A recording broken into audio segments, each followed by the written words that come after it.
and physical and mental culture was being developed, and certain amount of soul discipline and soul training was there in the form and structure of some religion or other. Because the religious structure is the true structure of a real school. When once a religion is disrupted, or the people of one religion are polluted by commercial reasons and commercial civilization, there is no discipleship at all. A disciple is not a student, and a teacher is not a guru. Professors are different from gurus, and disciples are different from students of school or college or university. After all, whom we call professors are only employees who work for their bread and belly. The relationship between disciple and the guru is quite different. When you begin to teach your children something for some time every day, when you give the child certain amount of independence, when you allow the child to do the work you are doing at home, and take the child with you in social gatherings wherever you go, then you will understand what is traveling from you to the child in the form of the unfolding of the layers of consciousness. And then you will understand that what the student wants is not the smuggling of some information from books into the head of the student. It is only too brutal to push the information from all sides into the brains. That the student can do for himself very easily. And the methods we are using now for education are too beastly and too paleolithic. And after the student undergoes a graduation or post-graduation course, we can very easily understand it from his face, because we can find a psychic patient in his face very easily, with oppressed, depressed and loaded head. Education is removing the burden of the head and making the flower of personality unfold into its blossoming. And the process is from within outside and from not outside. You cannot make a flower blossom by pulling its petals. That is why we see many psychologues are most unpsychological, suffering from psychological diseases, at the same time yearning from patients that they will be able to cure the psychological diseases of others. Because let it be any subject, psychology or physiology or philosophy, we are only pulling the petals from outside to try to make it blossom. That is, we are trying to push information into the head, because we cannot make the boy discover for himself. We have forgotten the process of preparing a magnet with the help of a magnetized magnet. When pieces of iron are placed before us, and when we have no magnet with us, what is the use of attaching a label upon which the word magnet is printed on each of the iron piece? Nothing, no change will take place. Sometimes we may be harming the tender mechanism of the psychology of the children. The process is peculiar. Those whom we call masters, they are past masters in all the branches of the science of man. They know how to teach. They know the real teaching methods. The scriptures are an example of it, and we find very skillful methods of imparting wonderful knowledge, wonderful wisdom to try to make the layers blossom. For example, one teacher was teaching to his disciples how the positive creation takes place in the mind to make a construction on the physical plane in the evolution. How the creator mind in this universe makes the creation first on the mental plane and then makes it in the physical matter outside. The student could not understand it. Then the teacher gave an example. See how a potter prepares a pot. He takes the clay and makes it a pot. See how the sculptor makes a sculpture. You think that the sculpture is being chiseled, But the truth is, this sculpture was there in his mind in all its detail before he could make it reflect on the stone. He removes the stone that is not necessary and he never repairs a picture at all. He preserves that much of stone which makes the statue and removes the remaining part of stone. And the process is, he reveals the statue which was already there concealed in the stone. That is how the teacher explained. 9 students could understand and the 10th one said, "Sir, I could not understand." Then he said, "We will have a practical class, you can understand." He said, "Now it is time for us to go to the river and take a bath because we have to come home and eat." So they started for a bath. The Guru took the students to the bank of the river and called this 10th fellow and said, "My boy, I forgot to bring my pot to take water home. Please go home and bring the pot from my room." And he said, "Do you know my pot?" The student said, "I know it." The student went home and searched for the pot. In the meanwhile, the teacher and the other students took bath and finished everything. And the teacher said to the other disciples, "It takes a long time for the fellow to return. And in the meanwhile, we will finish everything." Then the disciple returned after a long time with a pale face. And he said, "I could not find the pot." The teacher asked, "Have you searched properly?" The answer is, "Yes, sir." The teacher asked, "What for you have searched?" Student said, "For the pot." "Is it there in the room?" Question. The answer is, "It is not there in the room." Once again the question is, "What is it that you have searched for?" The answer is, "Your pot, sir." Then the teacher took his pot from his bag and asked him, "When the pot is with me here, how could you search for the pot? You know that there is no pot in the room, but how could you search for the pot?" Then the student said, "I have an idea of your pot." Then the teacher asked, "What is the shape of the idea of your pot?" The disciple said, "Exactly like the shape of your pot." Now do you understand that a pot exists in your mind which is different from the pot that exists here in my hand? Then student said, "Yes, I understand." Then the teacher said, "The sculptor had the picture in his mind just as you have the pot in your mind. And the sculptor had this sculpture outside just as I have this pot in my hand." Similarly, the creator consciousness has this creation in his mind. The creator consciousness has in his mind this creation long before it is created. And according to the creation he is having in his mind, he has worked out this creation on the physical level. This is what is called the creator. Then the student asked, "Is the creator God?" Then the teacher said, "The creator is not the God, just as you are not your mind. The creator is to God what your mind is to you." Then the student could understand a little bit more. We have thousands of such stories in the world scriptures.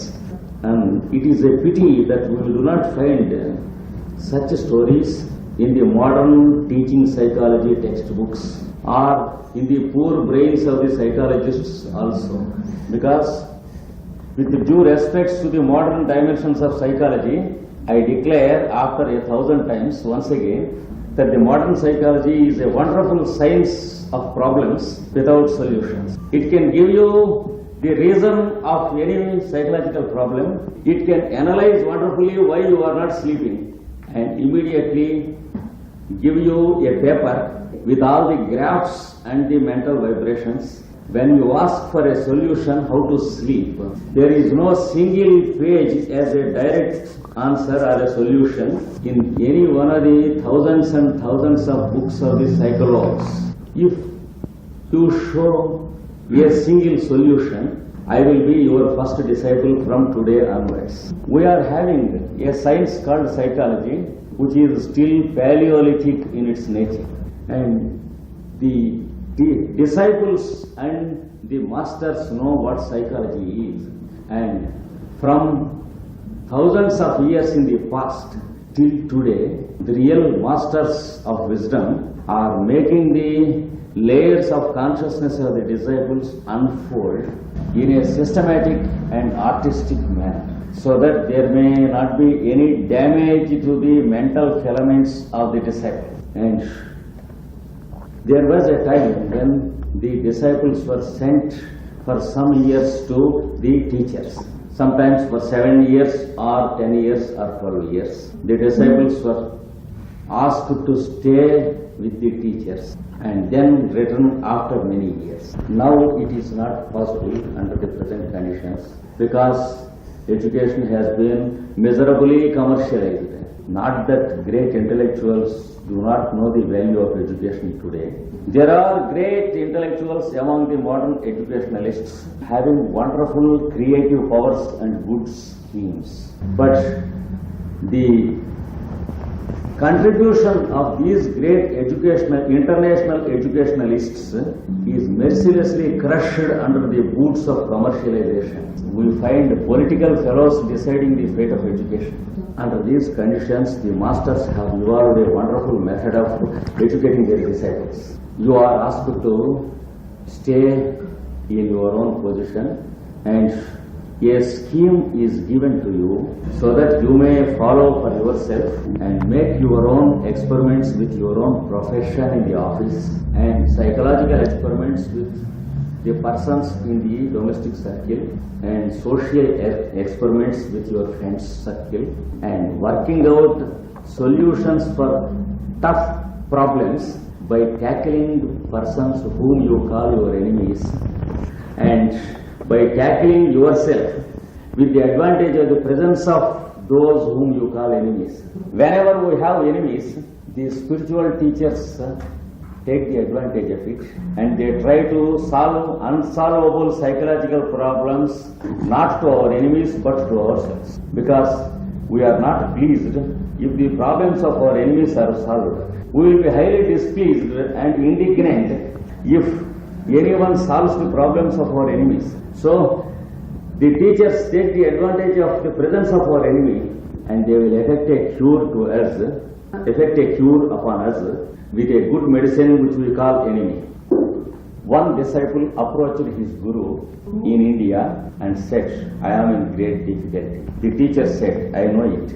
You have many enemies. Then the student said, you have wonderfully discovered my trouble. I am having many enemies in this world. Everyone is jealous of, and the teacher said, don't worry, let us kill all of them. Then the student asked, is it possible? The teacher said, it is possible through black magic. The disciple asked, do you know black magic? The teacher said, yes, therefore I am a spiritual teacher. Then he asked the disciple to make a list of the names and addresses of all the enemies and bring it to the teacher so that he may burn all the enemies. Then with great enthusiasm and zeal, the disciple had prepared a catalogue of enemies and the teacher examined it, asked, can you give me the addresses of these fellows? Then the disciple took one more week to gather all the addresses and he could succeed in giving a complete list.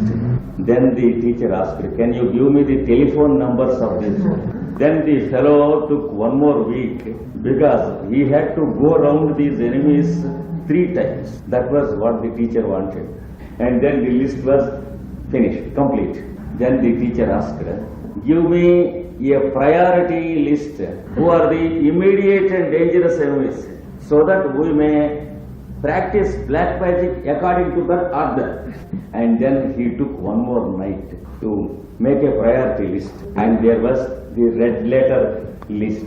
Then the teacher said, this is the first priority, the deadliest enemy. See, I will kill him first, but I want a photo of this fellow to exercise black magic. Then the student went to the studio and asked if he had the photograph of his enemy. The photographer said, he had his photo when he was married in my studio, and I can give you a copy if you can pay 1,000 Swiss francs. Then he paid thousands of francs from his business and purchased that photo and purchased a photo mount also, frame, made it ready and brought it to the Guru. Then the Guru said, I will tell you the mantra how to kill the enemy. Sit down here in lotus pose.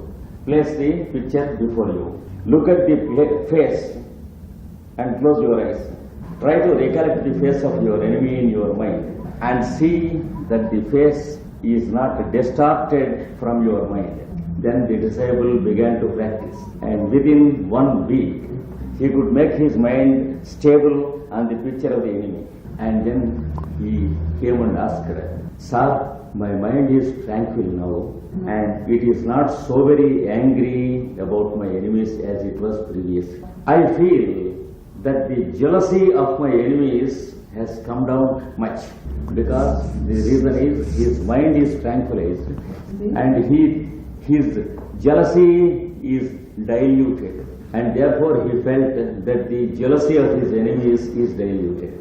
And at the end of 1 year, the teacher asked the student, still do you have any enemies? Still shall I try to play the black magic? Then the student smiled and said, Sir, don't make me a fool. It is all a past story and a nightmare.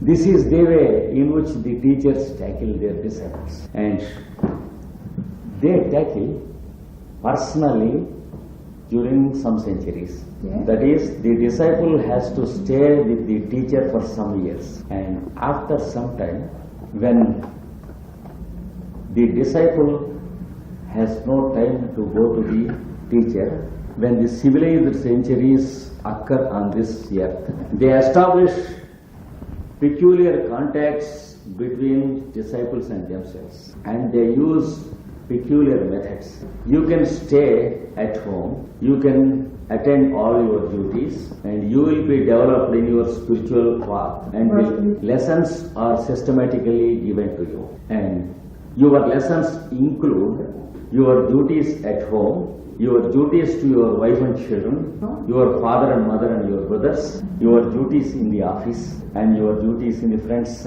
Taking these departments as your laboratories, the teachers conduct psychological experiments upon you quite from a distance. It is enough if they send a program to you, because the program works with us as a seed to get germinated in the fertile land of your mind and grow into a full-grown tree, not only to expand, but also to bear flower and make the flower blossom and put forth the fruit, and again give the seed for dispersal, so that you may disperse the seed of thought to your disciples, just as your master has done it to you. That means the master never claims any masterhood, because his nature is only seedhood and not masterhood. He accepts you neither a disciple or himself as a master, because he knows that himself and yourself are disciples in an institute called the universe, and he is doing his duty towards you, and he is not angry if you are talking to the disciples of other gurus, or he is not jealous if you go and learn some hatha yoga from other yoga teacher, because he is not worried that his business will be disturbed when you go away from him. So a true guru and a disciple are different from whom we call gurus and disciples generally. We know how much we are angry when our student talks to another guru, because we hate it. We hate what we fear. That is the innate psychological truth of human nature. All the seeds of our fear will germinate into trees of intense hatred. So, if my disciple is talking to Rudolph, I am very much afraid if Rudolph will kidnap my disciple, because Rudolph will advertise that he is a true teacher of yoga, and he warns everyone to beware of false teachers. This is what Rudolph does in Geneva, and this is what Krishnamacharya does in India. So that you may find literature criticizing Rudolph in India and literature criticizing Krishnamacharya in Geneva. This is the fate of the poor animals whom we call generally gurus. But real gurus are quite different. And Rudolph and Krishnamacharya has to develop a brotherhood to be the real disciples of a real guru. Real discipleship takes place in silence because the guru teaches in silence and the disciples learn in silence. Here silence does not mean vocal silence. Silence as an attitude. Silence from everything that is not needed so that the word of the guru is transmitted in the form of an attitude of life. It is thrown like a seed into our life through the holes of our mind, and the seed takes germination, and gradually a life is created from our life. Our already existing life is what we call mundane life. That is the individual life, trying to be different from every other fellow. From such a life, we will create a new life, and this is what is called a second birth in the Indian scriptures. It is also called the spiritual birth, and it is also called a rebirth into the spiritual world. It is what is called resurrection in its true sense when properly understood. Because once again a child is to be born in you, to the virgin nature in you. Then only the Christ comes down to earth. He will never come down with the agents of Christianity, but he comes down of his own accord. Not because of the advertisers, but because of your heart. In every religion, we have this concept. It is said under a banyan tree, a boy sits down and explains in silence, and people who are grown up, they receive in silence. And those who receive, they are growing. The one who gives is sitting as a child eternally. This is the meditation given to the students by the teachers in India. Once again I repeat, because there is a great significance in the meditation. A child sits under a banyan